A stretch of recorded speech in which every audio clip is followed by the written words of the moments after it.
دل اتنا مضبوط تو ہونا چاہیے کہ اداسی بے بس بھی کر رہی ہو تو انسان کسی کی توجہ نہ مانگے۔ آپ ایکسپیرئنس کر کے دیکھ لیں، ہم سب کی زندگی میں مختلف طرح کے لوگ ہیں۔ کسی کو ہم اچھا دوست مانتے ہیں، کسی کو اپنا ہمدرد۔ بعض دفعہ ہم کچھ کمزور جذباتی لمحات میں اپنے دکھ، فیلنگز یا ٹراماز، آپ کچھ بھی کہہ لیں، اپنے خاص دوستوں کے ساتھ بھی شیئر کر دیتے ہیں۔ لیکن آپ نے کبھی محسوس کیا، اور اگر نہیں کیا تو جب کبھی ایسے فیز سے گزریں تو ضرور کیجیے گا۔ آپ اپنے دل کا بوجھ ہلکا تو کر لیتے ہیں، لیکن سکون آپ کو پھر بھی نہیں ملتا۔ کیا آپ نے کبھی کسی روتے ہوئے بچے کو دیکھا ہے؟ جب تکلیف کی شدت سے کراہتا ہے تو اس وقت چاہے اسے کوئی بھی اٹھائے، وقتی طور پر اس کے رونے کی شدت میں کمی ضرور آ جاتی ہے، لیکن جیسے ہی وہ ماں کی گود میں جاتا ہے، سکون اس کو تب ہی آتا ہے۔ ایسے ہی مثال انسان کے سکون کی ہے۔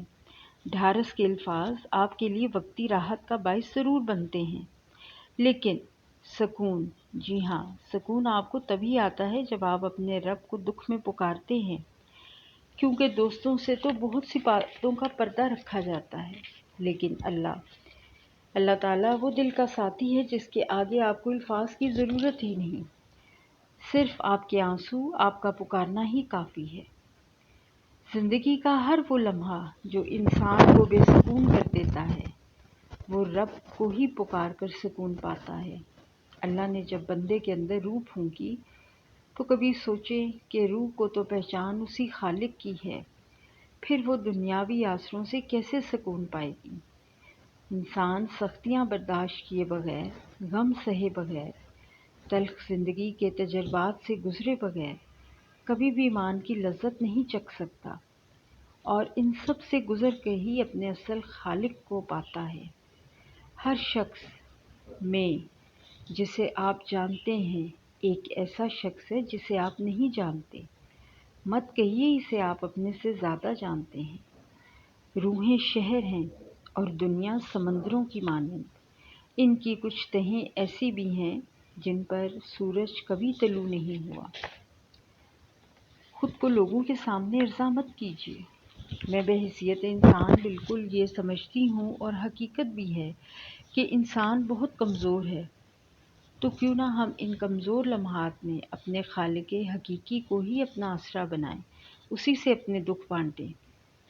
زندگی کے کچھ لمحات آپ کو وقتی طور پر خاموش بھی کر دیتے ہیں، آپ پر اداسی کی کیفیت چھا جاتی ہے، تو یہی تو وہ لمحے ہیں جب رب کی رحمت آپ کی منتظر ہوتی ہے، تبھی تو آپ اپنے اصل خالق کو پاتے ہیں۔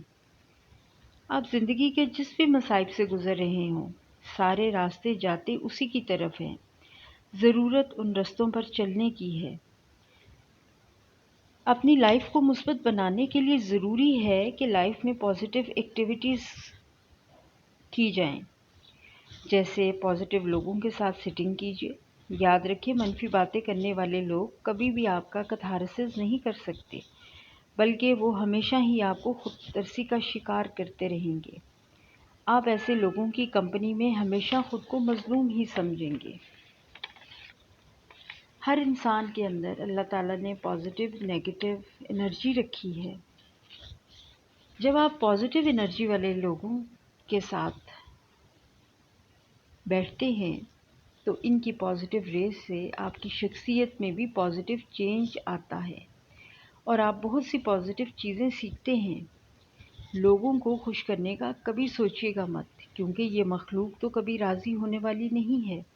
خود کا سوچیے، خود کو خوش رکھیے، اللہ کو راضی رکھنے کی کوشش کیجیے، اپنے ایمان کو مضبوط کرنے کی کوشش کیجیے، اپنے ایمان کے لیے محنت کیجیے، اس زندگی کو سنوارنے کے لیے محنت کیجیے۔ آپ کو زندگی میں بہت سے لوگ ملیں گے، کچھ ہاتھ پکڑ کر آگے بڑھانے کے لیے ہوں گے، کچھ ڈیمورلائز کرنے والے ہوں گے، لیکن آپ نے دونوں کنڈیشنز میں خود کو ڈیموٹیویٹ نہیں ہونے دینا۔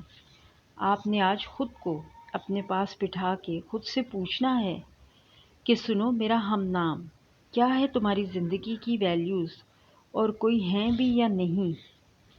ایسی کیا چیزیں ہیں جن پر تم سمجھوتا نہیں کر سکتی؟ ایسے کیا اصول ہیں جن کو تم نہیں توڑ سکتی؟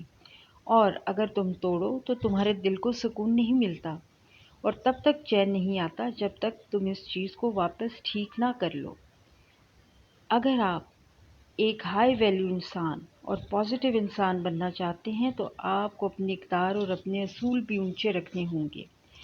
اس کا مطلب یہ ہرگز نہیں ہے کہ آپ کوئی خود پسند اور روڈ انسان بن جائیں۔ اس کا مطلب یہ ہے کہ آپ اپنے کچھ اٹل اصول بنائیں اور ان کے مطابق فیصلہ کریں۔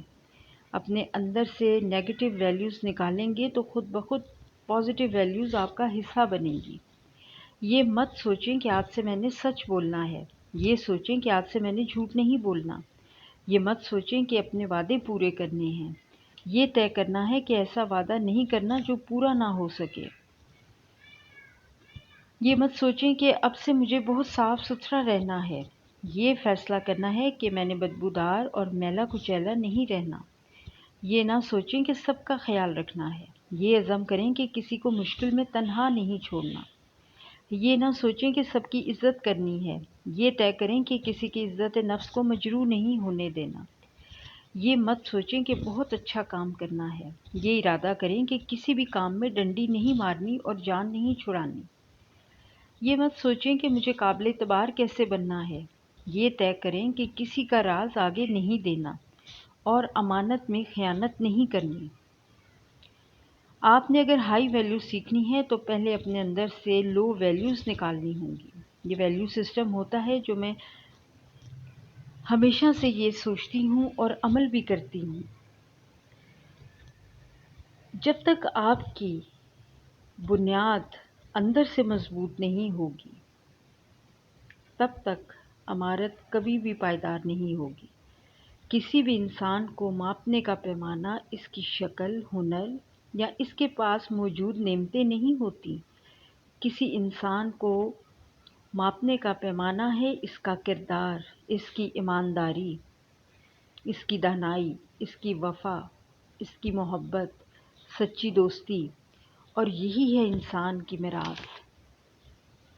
اللہ تعالیٰ نے ہر انسان کو خاص مقصد کے تحت پیدا کیا ہے، اور جب تک انسان اپنے اس مقصد کو اچیو نہیں کر لیتا تب تک وہ بے سکون ہی رہتا ہے۔ تلاش کریں، خود کی جستجو کیجیے، اپنے بنانے والے کی جستجو کیجیے۔ ہر انسان کے اندر کچھ ادھورے خواب، ادھوری خواہشات، ادھورے رشتے تاعمر ہی رہتے ہیں۔ اپنے آپ سے ملیے، اپنے اندر کے انسان کو کھوجیں، آپ کو ہر نامکمل سوال کا جواب مل جائے گا۔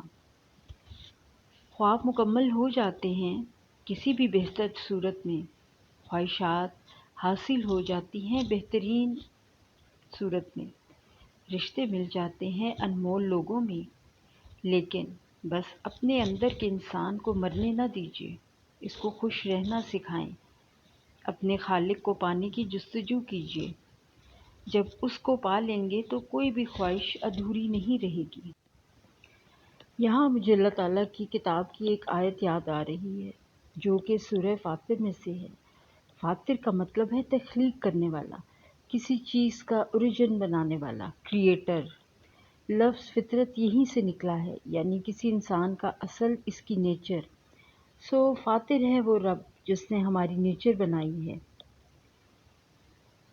اللہ تعالیٰ ہمارا فاطر ہے، اس نے ہماری فطرت بنائی ہے۔ اس سورت کی ایک آیت میں اللہ تعالیٰ فرماتا ہے، جو پاکیزگی اختیار کرتا ہے وہ پاک ہوتا ہے صرف اپنے لیے، اور اللہ کی طرف ہی لوٹنا ہے، اور نہیں برابر ہو سکتے اندھا اور آنکھ والا، اور نہ اندھیرے اور نہ روشنی، اور نہ سایہ اور نہ دھوپ، اور نہ برابر ہو سکتے ہیں زندہ اور نہ مردہ لوگ۔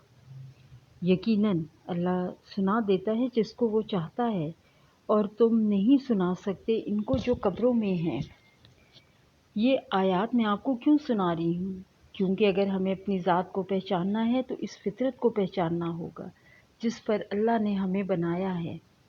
اللہ تعالیٰ نے انسان کو ایسا بنایا ہے کہ اسے اپنی ذات کو بہتر بنانے کے لیے ہر وقت محنت کرنا ہوگی، ورنہ دنیا کی علائشیں اس کو چمٹنے لگیں گی۔ اس کو بار بار خود سے ان کو صاف کرنا پڑے گا۔